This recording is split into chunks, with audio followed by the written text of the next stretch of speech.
Hello guys, welcome to my channel Somesh Gupta Education Mantra. I hope you all are good and you are enjoying your studies and enhancing your knowledge as well.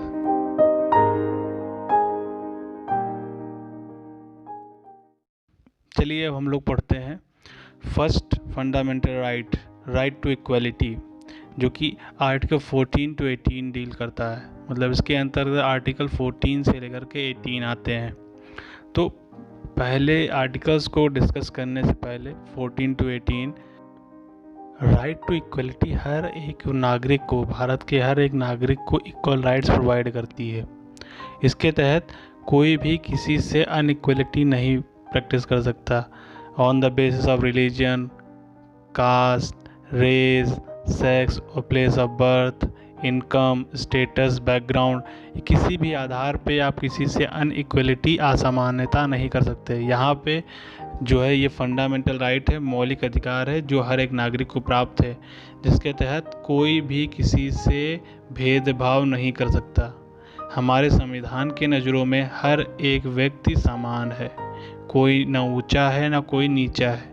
यहाँ पे हर एक व्यक्ति एक जैसा है, समान है और सभी को इक्वल राइट्स हमारा संविधान प्रोवाइड करता है। तो उसी के अधीन ये राइट टू इक्वलिटी बना। तो राइट टू इक्वलिटी हर एक व्यक्ति को समानता का अधिकार प्रदान करते हैं। इसके अंतर्गत आर्टिकल 14 से आर्टिकल 18 तक आते हैं। तो हम लोग इसमें ये भी देखेंगे अब वन बाय वन कि आर्टिकल 14 क्या कहता है, आर्टिकल 18 क्या कहता है और इसके बीच के जितने भी आर्टिकल्स हैं वो क्या कहते हैं। वन बाय वन हम लोग डिस्कस कर लेंगे। चलिए शुरू करते हैं अब नेक्स्ट आर्टिकल 14। ठीक है, इससे पहले हम लोगों ने आर्टिकल 12 and 13 पढ़ा है। अब आर्टिकल 14 to 18 पढ़ेंगे। अगर आपको आर्टिकल 14 to 18 समझना है तो आर्टिकल 12, 13 समझ आना बहुत ही कंपलसरी है, समझ लीजिए, क्योंकि वहाँ पे जो स्टेट की डिफिनेशन दी गई है वो वर्ड इसमें कई जगह पे यूज होंगे, तो कंफ्यूज आप ना हो, इसलिए बहुत ही ज़रूरी है कि आप आर्टिकल 12 and 13 पहले पढ़ें, उसके बाद आर्टिकल 14 to 18 को समझने की कोशिश करें। चलिए अब शुरू करते हैं। आर्टिकल 14 क्या कहता है। अब है article 14, equality before law and equal protection of loss. Article 14, इसको हम आर्टिकल 14 बोलते हैं, जिसको हम हिंदी में बोलते हैं विधि के समक्ष समता एवं विधियों का समान संरक्षण। ठीक है, इसको हम ये हिंदी में बोलते हैं। अनुच्छेद 14 कहता क्या है। ठीक है, अनुच्छेद 14 में कहा गया है कि राज्य, भारत के राज्य क्षेत्र, ये राज्य वर्ड वही राज्य है जो मैंने आर्टिकल 12 में बताया है। ठीक है, तो राज्य, भारत के राज्य क्षेत्र में किसी व्यक्ति को इक्वलिटी बिफोर लॉ एवं इक्वल प्रोटेक्शन ऑफ लॉ से वंचित या डिनाई नहीं करेगा। प्रत्येक व्यक्ति चाहे वह भारत का नागरिक हो या विदेश या कोई फॉरेनर हो या इंडियन सिटीजन हो, सब पर यह अधिकार लागू होता है। ये बहुत ही महत्वपूर्ण पॉइंट भी है कि ये अनुच्छेद 14 किस पे लागू होता है। तो अनुच्छेद 14 जो है, आर्टिकल 14 जो है, वो सभी सिटीजन, ऑल सिटीजन्स के साथ साथ फॉरेनर्स पे भी लागू होता है। चलिए अब इसकी परिभाषा देख लेते हैं। क्या लिखा है। Article 14 says that the state shall not deny to any person equality before the law or the equal protection of the law within the territory of India. This provision confers rights on all persons, whether citizens or foreigners. Moreover, the word person includes legal persons. Wise क्या है, स्टेटरीज corporation हो या companies, registered society और any other type of legal person. The concept of equality before law is of the British origin, while the concept of equal protection of law has been taken from the American Constitution. मैंने आपको यही चीज़ अभी बताई थी, वही चीज़ इसमें लिखा हुआ है कि अनुच्छेद 14 में कहा गया है कि राज्य भारत के राज्य जो हैं, जो राज्य की डिफिनेशन जो भी आते हैं वो राज्य कहलाते हैं। जो मैंने आपको आर्टिकल 12 में बताया था, राज्य भारत के राज्य क्षेत्र में किसी व्यक्ति को equality before law and equal protection of law से वंचित नहीं करेगा या डिनाई नहीं कर सकता, ये कहा गया है वहाँ पे। ठीक है, यहाँ पे हर एक व्यक्ति, चाहे वह भारत का नागरिक हो या विदेशी हो या फॉरेनर हो, सब पर यह अधिकार लागू होता है। ठीक है, तो ये डिफिनेशन है इसकी। और ये जो वर्ड है इसमें एक वर्ड यूज किया गया है कि ऑल पर्सन, ये हर एक व्यक्ति के साथ में लागू होता है। और साथ ही साथ जो इसमें एक मैंने डिफिनेशन में आपको बताया कि इक्वलिटी बिफोर लॉ जो है वो ब्रिटिश ओरिजिन से लिया गया है। ठीक है, ब्रिटिश से लिया गया है, ब्रिटेन से लिया गया है। और इक्वल प्रोटेक्शन ऑफ लॉज जो हैं वो अमेरिकन कॉन्स्टिट्यूशन से लिया गया है। ये भी बहुत याद रखने वाली बात है कि जो इक्वलिटी बिफोर लॉ टर्म लिया गया है हमारे संविधान के फंडामेंटल राइट में, ये कहाँ से लिया गया है, तो इसको ब्रिटिश ओरिजिन से लिया गया है। इक्वल प्रोटेक्शन ऑफ लॉज जो है वो अमेरिकन कॉन्स्टिट्यूशन संविधान से लिया गया है। इसके आगे हम लोग पढ़ेंगे आर्टिकल 15 के बारे में, अनुच्छेद 15 क्या कहता है, और उसकी डिफिनेशन भी पढ़ेंगे। ठीक है, चलिए अब नेक्स्ट आर्टिकल 15 देख लेते हैं क्या कहता है। Provision of discrimination on grounds of religion, race, caste, sex और प्लेस ऑफ बर्थ, ये आर्टिकल 15 कहता है। तो आर्टिकल 15 का मतलब क्या है, किस बारे में है ये चलिए इसको हम लोग समझ लेते हैं। देखिए, प्रोविजन का मतलब क्या होता है। प्रोविजन का मतलब होता है प्रतिबंध लगाना या किसी चीज़ के ऊपर रोक लगाना। डिस्क्रिमिनेशन का मतलब होता है भेदभाव करना। ठीक है, तो किसके ऊपर रोक लगाना, भेदभाव के ऊपर। किसी भी तरह का भेदभाव जो होता है हमारे समाज में, तो उस पे हर एक तरह किसी भी तरह के भेदभाव को प्रोहिबिट करने का काम करता है। ठीक है, इसके अंतर्गत कोई किसी को किसी भी ग्राउंड पे, चाहे धर्म के आधार पे हो या रेस, गोरा काला, किसी भी, ठीक है, किसी भी जाति का हो या किसी भी सेक्स या मेल फीमेल ट्रांसजेंडर कोई भी हो, या प्लेस ऑफ बर्थ कहीं का भी रहने वाला हो भारत में, या कुछ भी है, तो उस कंडीशन में उससे कोई भेदभाव नहीं करेगा। ठीक है, तो ये क्या करता है, प्रोहिबिट करता है। प्रोहिबिट का मतलब प्रतिबंध लगाता है डिस्क्रिमिनेशन के अगेंस्ट, कि कोई किसी को grounds of religion, race, caste, sex और प्लेस ऑफ बर्थ के आधार पर किसी के साथ कोई भेदभाव या डिस्क्रिमिनेशन नहीं करेगा। अगर ऐसा कोई करता है तो उसके अगेंस्ट कोर्ट में आप अपील कर सकते हो। ठीक है, और उसके अगेंस्ट एक्शन लिया जाता है। इसके आगे अब हम लोग इसकी डेफिनेशन को समझ लेते हैं, इसकी डेफिनेशन भी देख लेते हैं। Article 15 provides that the state shall not discriminate against any citizens on grounds only of the religion, race, caste, sex or place of birth. The two crucial words in this provision are discrimination and only. देखिए इसका मतलब क्या है। मैंने कहा था fundamental rights में आप किसके अगेंस्ट अपील कर सकते हैं, स्टेट के अगेंस्ट। ठीक है, वायलेशन ऑफ राइट अगर होता है तो स्टेट के ही अगेंस्ट आप अपील कर सकते हैं, किसी प्राइवेट पार्टी के अगेंस्ट नहीं। तो इसीलिए देखिए बार बार स्टेट वर्ड आ रहा है, तो इसमें लिखा गया है कुछ शर्तें हैं कि स्टेट जो है किसी को डिस्क्रिमिनेट नहीं करेगा, किसी भी नागरिक को इस ग्राउंड पे कि वो उसका धर्म क्या है, उस किस रेस का है, उसकी जाति क्या है, उसका सेक्स क्या है, और वो कहाँ पे जन्म हुआ है, उसका कहाँ पैदा हुआ, इस आधार पे भेदभाव नहीं कर सकता। तो ये सारी चीज़ें आपका जो है आर्टिकल 15 कहता है। इसमें दो बहुत ही महत्वपूर्ण वर्ड का यूज किया गया है, एक तो डिस्क्रिमिनेशन ओनली, ठीक है, दूसरा है ओनली। तो आपको बहुत महत्वपूर्ण याद अगर क्वेश्चन इस पे बनता है तो पूछते हैं कि डिस्क्रिमिनेशन के अगेंस्ट प्रोहिबिट करता है, कौन सा आर्टिकल डिस्क्रिमिनेशन को प्रोहिबिट करता है। तो भेदभाव से प्रोविज़न जो होता है, भेदभाव को रोकने के लिए जो बनाया गया आर्टिकल है, ये आर्टिकल 15 है। इसके बाद नेक्स्ट है इसके कुछ और पॉइंट्स, वो भी देखते हैं। चलिए अब इसका सेकंड प्रोविज़न देख लेते हैं क्या है। The second provision of Article 15 says that no citizen shall be subjected to any disability, liabilities, restriction, or condition on ground only of religion, race, caste, sex और place of birth। किसी को भी ये अधिकार नहीं दिया गया है, किसी को भी अधिकार नहीं दिया गया है कि किसी के ऊपर प्रतिबंध लगाए कोई भी नागरिक, उसके धर्म, रेस, कास्ट, सेक्स और प्लेस ऑफ बर्थ के आधार पे। ठीक है, ये कहा गया है इसमें। इसके बाद इसके अंतर्गत कई पॉइंट दिए गए हैं, तो वन बाय वन हम लोग इसको भी समझ लेते हैं। एक्सेस टू शॉप,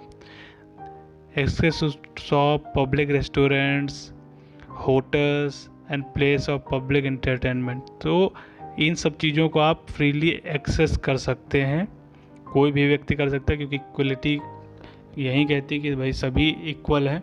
तो यहाँ पे ये है कि कोई भी व्यक्ति, कोई स्टेट, व्यक्ति मतलब स्टेट किसी धर्म, जाति, सेक्स और प्लेस ऑफ बर्थ, रेस के आधार पे इस भेदभाव, यहाँ पे कोई डिस्क्रिमिनेशन क्रिएट नहीं करेगी कि भाई आप इस कास्ट से, इस धर्म से हो तो आप ये शॉप नहीं खोल सकते, आप ये रेस्टोरेंट एक्सेस नहीं कर सकते, होटल नहीं चला सकते, इस पब्लिक प्लेस को एंटरटेनमेंट के लिए यूज़ नहीं कर सकते। तो कहने का मतलब ये है कि यहाँ पे ये कहा गया है कि कोई भी व्यक्ति जो है उसको डिस्क्रिमिनेट या भेदभाव यहाँ पे इस आधार पे नहीं किया जा सकता। फिर सेकंड है use of wells, tanks, bathing ghat, road and places of public resorts, maintaining wholly और पार्टी बाय स्टेट फंड्स और dedicated to the use of general public. कहने का मतलब यहाँ पे तालाब, टैंक्स, जो नहाने के घाट होते हैं, रोड, प्लेस, ठीक है, तो यहाँ पे सबका इक्वल अधिकार है। ऐसा नहीं कि यहाँ पे कोई भी किसी भी पर्टिकुलर जात या समुदाय का व्यक्ति जाएगा और फिर वहीं उसका यूज़ कर सकता है। यहाँ पे ऐसा बिल्कुल नहीं कहा गया है। यहाँ पे ये कहा गया है कि आप किसी भी धर्म, किसी भी कास्ट, किसी भी रिलीजन, कहीं किसी भी प्लेस ऑफ बर्थ से बिलोंग करते हो या रेस से बिलोंग करते हो, तो आप इनका उतना ही यूज़ कर सकते हो जितना दूसरा व्यक्ति कर सकता है, जो आप यूज़ कर सकते हैं। तो ये इसमें डिस्क्रिमिनेशन आप नहीं कर सकते, कोई स्टेट जो है आपके साथ में डिस्क्रिमिनेट नहीं कर सकता। ये हर एक पब्लिक और प्राइवेट सबके लिए है और सब इसका यूज कर सकते हैं। ठीक है, तो इसके ग्राउंड पे कोई भी किसी के साथ में भेदभाव नहीं कर सकता है, ये इसमें कहा गया है। इसके बाद आर्टिकल 16 हम लोग देखेंगे, आर्टिकल 16 क्या कहता है। चलिए अब अनुच्छेद 16 देखते हैं, आर्टिकल 16 देखते हैं। Equality of opportunity in public employment, लोक नियोजन के विषय में अवसर की समता। इसमें क्या कहा गया है, चलिए इसकी डेफिनेशन समझते हैं। Article 16 provides for equality of opportunity for all citizens in matter of employment or appointment to any office under the state. No citizen can be discriminated against or be ineligible for any employment or office under the state or grounds of only religion, race, caste, sex, descent, place of birth और residence. देखिए इसमें article 16 में कहा गया है कि जो राज्य है, राज्य के अधीन किसी पद पर, ठीक है, किसी पद पर एम्प्लॉयमेंट हो और अपॉइंटमेंट से संबंधित कोई भी विषय हो, सभी नागरिकों के लिए इक्वल अवसर है, मतलब एक समान अवसर है, किसी के साथ में कोई भेदभाव नहीं किया जा सकता है। एम्प्लॉयमेंट और अपॉइंटमेंट के समय किसी भी नागरिक के साथ भेदभाव नहीं किया जा सकता है। मैंने कहा किस आधार पे, धर्म के आधार पे, वंश के आधार पे, जाति, लिंग, जन्म का स्थान के आधार पे या निवास के आधार पे किसी के साथ में कोई भी भेदभाव नहीं किया जा सकता। पर राज्य के किसी भी रोजगार एवं कार्यालय के लिए अयोग्य नहीं ठहराया जाएगा। ये इसका हिंदी में मीनिंग था, अनुवाद था, तो मैं आपको इसको समझाने की कोशिश कर रहा हूँ। देखिए आर्टिकल 16 कहता है कि जो इक्वलिटी है, इक्वलिटी में जो अपॉर्चुनिटीज़ दी गई हैं वो हर एक व्यक्ति को बराबर दी गई हैं एम्प्लॉयमेंट के लिए, एम्प्लॉयमेंट और अपॉइंटमेंट के लिए। किसी भी व्यक्ति को, स्टेट जो है किसी भी व्यक्ति को धर्म, जाति, caste, sex, descent, place of birth और रेसिडेंस और किस वंश का है, रेस का है, इस आधार पे भेदभाव नहीं कर सकता। ठीक है, और उसको अयोग्य नहीं ठहराया जा सकता। मान लीजिए आप किसी भी जात के हैं, जात के आधार पे, रेस के आधार पे, कास्ट के आधार पे, सेक्स, डिसेंट, ठीक है, प्लेस ऑफ बर्थ और रेसिडेंस के आधार पे किसी को भी जो जॉब होती हैं स्टेट के अंदर, जो स्टेट के अधीन है, ठीक है, तो उसके अधीन क्या होता है, स्टेट इस कंडीशन में स्टेट किसी की भी एम्प्लॉयमेंट को नहीं रोक सकता। ऐसा नहीं कि कह सकता है कि भाई आपका जात ये है, आपका धर्म ये है, आप इस लिंग या इस सेक्स से आते हैं, या आपका प्लेस ऑफ बर्थ कोई दूसरा है, यहाँ पे आपको जॉब नहीं मिल पाएगी। देखिए भारत में इक्वलिटी सबके लिए है, तो जॉब में भी इक्वलिटी सबको ही मिलेगी यहाँ पे। ठीक है, तो हर कोई भी स्टेट किसी के साथ में यहाँ पे भेदभाव इस बिहार पे नहीं कर सकता जॉब में। ठीक है, एम्प्लॉयमेंट में और अपॉइंटमेंट में उसके धर्म, जात, ठीक है, लिंग, जन्म का स्थान और निवास के आधार पे भेदभाव नहीं कर सकता। ये कहता है आपका आर्टिकल 16। अगर ऐसा कोई करता है तो आप जो मैंने प्रोसेस बताया उसके अधीन सुप्रीम कोर्ट में अपील कर सकते हैं स्टेट के अगेंस्ट। ठीक है, जो भी फंडामेंटल राइट हैं वो एक स्टेट के अगेंस्ट ही अपील किए जाते हैं। ठीक है, उसके ही विरुद्ध काम अपील होते हैं। आर्टिकल 17 अबॉलिशन ऑफ अनटचेबिलिटी, इसका मीनिंग होता है अस्पर्शिता का अंत, यानी कि छुआछूत का अंत। आर्टिकल 17 क्या कहता है कि इसमें ये कहा गया है कि जो पहले क्या होता था, छुआछूत मानी जाती थी। किस तरह से कि ये अपर कास्ट के हैं, नीचे कास्ट के हैं, ये इस तरह की अनटचेबिलिटीज़ को प्रैक्टिस किया जाता था, तो उसको यहाँ पे अबॉलिश किया गया है। आर्टिकल 17 में क्या डिफाइन किया गया देखते हैं।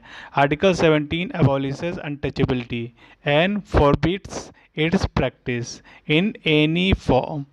The enforcement of any disability arising out of untouchability shall be an offence punishable in accordance with law। इसका मतलब क्या है समझ लेते हैं। इसमें कहा गया है आर्टिकल 17 जो है वो अबॉलिश करता है अनटचेबिलिटी और किसी भी रूप में इसके आचरण को फॉरबिड करता है, इसकी प्रैक्टिस को किसी भी तरह, किसी भी रूप में उसको फॉरबिड करता है, निषिद्ध करता है। और ये भी कहा गया कि अनटचेबिलिटी जो है से किसी भी तरह की डिसेबिलिटीज़ अगर अराइज होती हैं तो उसको लागू करना एक अपराध होगा। मतलब उसको अगर आप लागू करते हैं तो एक क्राइम कहलाएगा वो, जो कि पनिशेबल ऑफेंस होगा, मतलब दंडनीय अपराध। तो यहाँ पे ये कहा गया कि इन शॉर्ट में समझिए कि अनटचेबिलिटी को अगर कोई भी स्टेट या कोई भी प्रैक्टिस करता है, ठीक है, तो वहाँ पे क्या है कि अनटचेबिलिटी प्रैक्टिस करने की सिचुएशन में ये पनिशेबल ऑफेंस होगा और इसके अकॉर्डिंग, ठीक है, उसको पनिश किया जाएगा जो भी अनटचेबिलिटी को प्रैक्टिस करता है। चलिए देखते हैं राइट टू इक्वलिटी का last article, article 18 abolition of titles. इसमें उपाधियों का अंत किया गया है। अब हमारा कॉन्स्टिट्यूशन कहता है कोई भी किसी तरह की उपाधि को होल्ड नहीं कर सकता या टाइटल को होल्ड नहीं कर सकता, उसको अबॉलिश कर दिया गया। पहले क्या होता था, कॉलोनियल स्टेट्स जो होते थे उस समय बहुत सारे लोग क्या करते थे, बहुत सारी उपाधियों से अपने आप को, बहुत सारे टाइटल्स अपने आप को दे रखते थे, फिर उसके बाद में उनके बच्चे भी उसी टाइटल को होल्ड करे रहते थे। ठीक है, तो हमारा संविधान का आर्टिकल 18 क्या करता है, टाइटल को अबॉलिश करता है। जैसे कि महाराजा, राज बहादुर, राय बहादुर, राज साहब, दीवान बहादुर, इस तरह के बहुत सारे टाइटल्स लोग अपने आप को दिए रहते थे उस समय। तो इन सारे टाइटल्स को अब क्या कर दिया है आर्टिकल 18, इन सभी टाइटल्स को अब अबॉलिश करता है। मतलब अब कोई भी इस सब टाइटल्स को होल्ड नहीं कर सकता अकॉर्डिंग टू आर्टिकल 18। अब इस आर्टिकल के अधीन कुछ इंपॉर्टेंट पॉइंट्स देख लेते हैं। Article 18 abolishes title and makes 4 provisions in that regard. Article 13 जो है अबॉलिश करता है किसको, टाइटल को, और इसके विषय में 4 प्रोविजंस बनाया है उसने। पहला प्रोविजन क्या कहता है, it prohibits the state from confirming any title except military or academic distinction on anybody whether a citizen or a foreigner। चलिए पहले पॉइंट 1 देखते हैं, इसका मीनिंग क्या है। यह निषेध करता है यानी कि प्रोहिबिट करता है कि राज्य, सेना या विद्या संबंधित, एकेडमिक डिस्टिंक्शन बोलते हैं, संबंधित सम्मान के सिवाय, ठीक है, उसके सम्मान के सिवाय कोई भी उपाधि प्रदान नहीं करेगा। ठीक है, इसमें इन 2 सेवाओं के अलावा किसी को भी सम्मान या टाइटल प्रोवाइड नहीं करेगा। ठीक, फिर सेकंड है, it prohibits a citizen of India from the accepting any title from any foreign state. यह प्रोहिबिट करता है कि भारत का कोई नागरिक विदेशी राज्य से कोई उपाधि प्राप्त नहीं करेगा। चलिए थर्ड वाला देखते हैं point, a foreigner holding any office of profit or trust under the state cannot accept any title from any foreign state without the consent of the president. इसका मतलब ये है कि कोई विदेशी अगर है और राज्य के अधीन लाभ या विश्वास के किसी पद को धारण करता है और उसके बाद में क्या हो रहा है कि वो किसी विदेश में किसी दूसरे राज्य की उपाधि को धारण करना चाहे तो बिना राष्ट्रपति प्रेसिडेंट के कंसेंट के वो धारण नहीं कर सकता। मतलब कहने का मतलब ये है कि अगर एक जगह पे आप हैं, ठीक है, तो अगर आप इंडिया में है तो इंडिया में अगर कोई भी किसी भी तरह का ट्रस्ट या कोई लाभ का पद आपको मिला हुआ है तो आप दूसरा पद आप इस सेम टाइम पे दूसरे कंट्री के किसी भी स्टेट में, दूसरी कंट्री के किसी भी स्टेट में आप धारण नहीं कर सकते बिना राष्ट्रपति, उस देश के राष्ट्रपति के कंसेंट के बिना। ठीक है, तो भारत के राष्ट्रपति की सहमति की आवश्यकता होती है तभी वो कर सकता है। फिर लास्ट पॉइंट है, no citizen or foreigner holding any office of profit or trust under the state is to accept any present emolument or office from or under any foreign state without the consent of the president. इसका मतलब ये है कि राज्य के अधीन लाभ या विश्वास का पद धारण करने वाला कोई व्यक्ति किसी विदेशी राज्य से या उसके अधीन किसी रूप में कोई भेंट या उपलब्धि या पद या राष्ट्रपति की सहमति के बिना स्वीकार नहीं करेगा।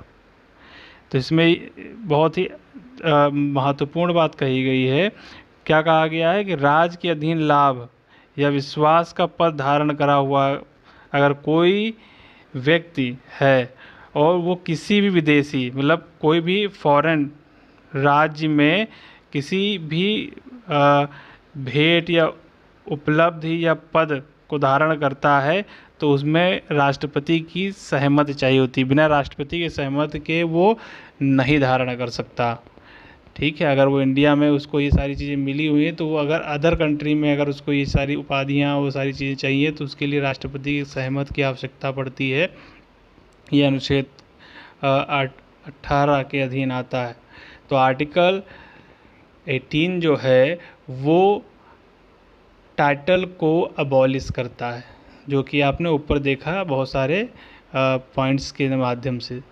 इसी के साथ राइट टू इक्वलिटी के सारे आर्टिकल्स कंप्लीट होते हैं. I hope you all have get all the things whatever I have told you about the right to equality, article 14 to 18. I am thanking you for giving me your valuable time for watching this video. Please do like, share and subscribe to my channel, and also click the bell icon for the further notification. Jai Hind, Jai Bharat.